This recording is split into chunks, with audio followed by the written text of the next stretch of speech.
कोशिका चक्र और कोशिका विभाजन, इसके चैप्टर 10 अभ्यास के अंतर्गत दिए गए प्रश्न उत्तर वायु का है।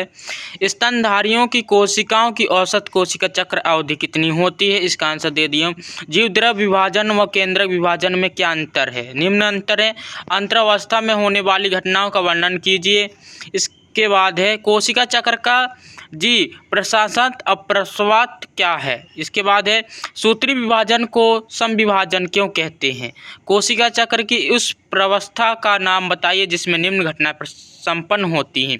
गुणसूत्र तर्क मध्य रेखा की ओर गति करते हैं। गुणसूत्र बिंदु का टूटना व अर्ध गुणसूत्र का पृथक होना।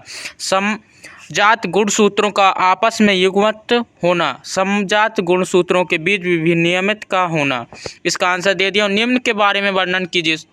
सूत्र युग्म युगली एजेनमेंटा, इसका दे दिया हूँ। पादप व प्राणी कोशिकाओं के कोशिका द्रव्य विभाजन में क्या अंतर है? इसका आंसर दे दिया हूँ। अर्ध सूत्री विभाजन के बाद बनने वाली 4 सतती कोशिकाएं कहाँ आकार में संपन्न व कहाँ भिन्न आकार की होती हैं?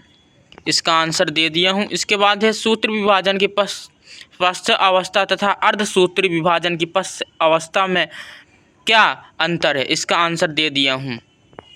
सूत्री अर्धसूत्री विभाजन के प्रमुख अंतरों को सूचीबद्ध कीजिए। सूत्री अर्धसूत्री विभाजन में अंतर। अब है अर्धसूत्री विभाजन का क्या महत्व है? अर्धसूत्री विभाजन का महत्व निम्न है। अपने शिक्षक के साथ निम्नलिखित के बारे में चर्चा कीजिए। अगुणित कीटों व निम्न श्रेणी में पादप कोशिका की विभाजन कहाँ संपन्न होती है? उस श्रेणी पादप कुछ अगुणित कोशिकाओं में कोशिका विभाजन कहाँ नहीं होती है? इसका आंसर है। और क्या एस प्रवस्था में बिना डीएनए प्रतिकृति के सूत्री विभाजन हो सकता है? इसका आंसर है। क्या बिना कोशिका विभाजन के डीएनए प्रतिकृति हो सकती है? इसके बाद है 16 प्रश्न क्रमांक। कोशिका विभाजन की प्रत्येक अवस्थाओं के दौरान होने वाली घटनाओं का विश्लेषण कीजिए। ध्यान दीजिए कि निम्नलिखित 2 प्रचलों में कैसे परिवर्तन होता है। प्रत्येक कोशिका की गुणसूत्र संख्या, प्रत्येक कोशिका में डीएनए की मात्रा।